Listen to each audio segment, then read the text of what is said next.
The stronger the emotional reaction you have to some experience in your life, the higher the emotional quotient, the more you pay attention to the cause. And the moment the brain puts all of its attention on the cause, it takes a snapshot, and that's called a memory. So long-term memories are created from very highly emotional experiences.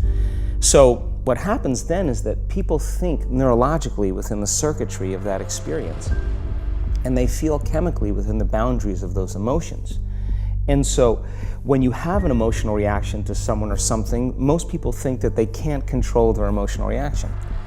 Well, it turns out if you allow that emotional reaction, it's called a refractory period, to last for hours or days, that's called a mood. I say to someone, hey, what's up? You say, I'm in a mood. Well, why are you in a mood? Well, I had this thing happen to me 5 days ago, and I'm having one long emotional reaction. If you keep that same emotional reaction going on for weeks or months, that's called temperament. Why is he so bitter? I don't know, let's ask him. Why is he so bitter? Why are you bitter? Well, I had this thing happen to me 9 months ago. And if you keep that same emotional reaction going on for years on end, that's called a personality trait. And so learning how to shorten your refractory period of emotional reactions is really where the work starts. So then people, when they have an event, what they do is they keep recalling the event because the emotions of stress hormones, the survival emotions, are saying pay attention to what happened because you want to be prepared if it happens again. Turns out most people spend 70% of their life living in survival and living in stress. So they're always anticipating the worst case scenario based on a past experience. And they're literally, out of the infinite potentials in the quantum field, they're selecting the worst possible outcome, and they're beginning to emotionally embrace it with fear. And they're conditioning their body into a state of fear. Do that enough times, the body has a panic attack without you. You can't even predict it because it's programmed subconsciously. So then you say to the person, why are you this way? And they'll say, I am this way because of this event that happened to me 15 or 20 years ago. And what that means from a biological standpoint is that they haven't been able to change since that event. So then the emotions from the experience tend to give the body and the brain a rush of energy. So people become addicted to the rush of those emotions, and they use the problems and conditions in their life to reaffirm their limitation, so at least they can feel something. So now when it comes time to change, you say to the person, why are you this way? Well, every time they recall the event, they're producing the same chemistry in their brain and body as if the event is occurring, firing and wiring the same circuits and sending the same emotional signature to the body. Well, what's the relevance behind that? Well, your body is the unconscious mind. It doesn't know the difference between the experience that's creating the emotion and the emotion that you're creating by thought alone. So the body's believing it's living in the same past experience 24 hours a day, 7 days a week, 365 days a year.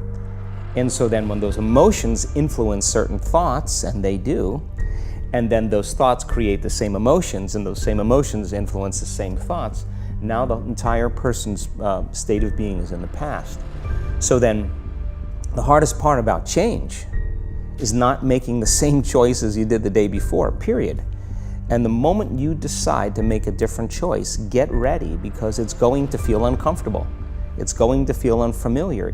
There's going to be some uncertainty. Why does it feel so uncomfortable? Is it because of the neurons that fire together wire together, so there's like an easiness to that loop, just because literally, and you've talked very eloquently about this, the way that the neurons connect in the brain, how rapidly, I've seen you show footage of how rapidly those connections happen, which is pretty incredible.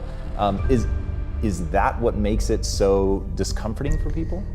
I think that the bigger thing is that we keep firing and wiring those circuits. They become more hardwired. So you have a thought and then the program runs.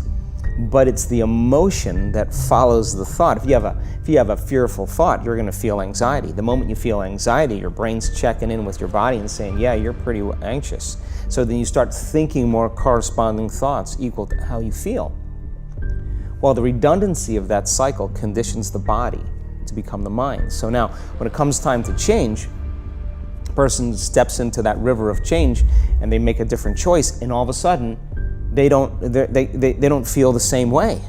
So the body says, well, you've been doing this for 35 years. You're going to just stop suffering and stop feeling guilty and stop feeling shameful, and you're not going to complain or blame or make excuses or feel sorry for yourself. Well, the body's in the unknown. So the body says, I want to return back to familiar territory. So the body starts influencing the mind, and it says, start tomorrow. You're too much like your mother. You'll never change. This isn't going to work for you. This doesn't feel right.